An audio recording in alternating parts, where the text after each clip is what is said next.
নমস্কার বন্ধুরা, কেমন আছেন সবাই? পিউয়ের রান্নাঘরে সকলকে স্বাগত জানাই। আমার আজকের রেসিপি বাঙালির অত্যন্ত প্রিয় ও পছন্দের আলু পোস্ত। অনেকেই কিন্তু আলু পোস্ত প্রায় রোজই খেয়ে থাকেন, আর আলু পোস্ত বানানো কিন্তু খুবই সহজ।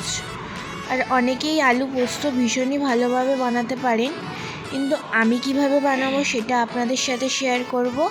আসুন দেখে নেওয়া যাক আজকের রেসিপি। আর ভিডিওটি স্কিপ না করে ফুল ভিডিওটি দেখার জন্য অনুরোধ রইল। আলু পোস্ত করার জন্য প্রথমে আমি 3টে আলু ছোট ছোট করে কেটে নিয়ে ভালো করে ধুয়ে রেখে দিয়েছি। তারপর পোস্ত 3 টেবিল চামচ মতন নিয়েছি।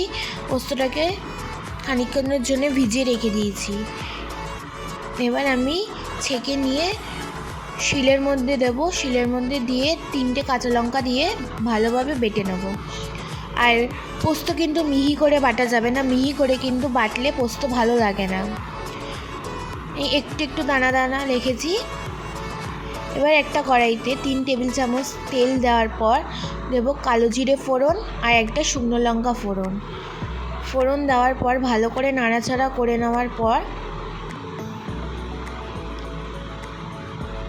এর মধ্যে দেব কেটে রাখা আলু। আলুটা একটু লাল লাল হয়ে এলেই তারপর দেব 1 চামচ মতন নুন। আর এতে কিন্তু আমি হলুদ ব্যবহার করিনি, আপনারা চাইলে হলুদ ব্যবহার করতে পারেন। তারপর ভাজা হয়ে এলে, লাল লাল হয়ে এলে এর মধ্যে দিয়ে দেবো জল।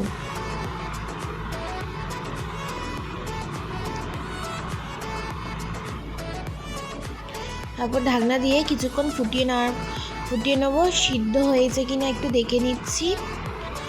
সিদ্ধ এখনও হয়নি, তাই আরেকটু ঢাকা দিয়ে রেখে দেবো। যা জল আছে ওতেই হয়ে যাবে।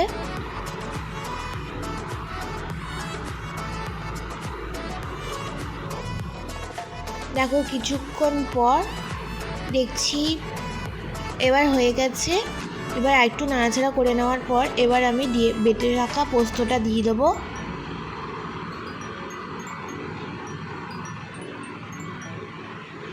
আর পোস্তটা কিন্তু শিলে বাটা কিন্তু সবসময় চেষ্টা করবে। মিক্সিতে বাটলে ভালো হয়, কিন্তু শিলে বাটলে বেশি ভালো হয়, তাই বললাম পোস্তটা কিন্তু শিলে বাটার চেষ্টা করবে। তারপর একটু নাড়াচাড়া করে নেব। ও পুরো শুকিয়ে গেছে। এবার চেরা কাঁচা লঙ্কা দিয়ে দেবো 2টো। তারপর দেবো উপর থেকে কাঁচা সর্ষের তেল ছড়িয়ে দিচ্ছি।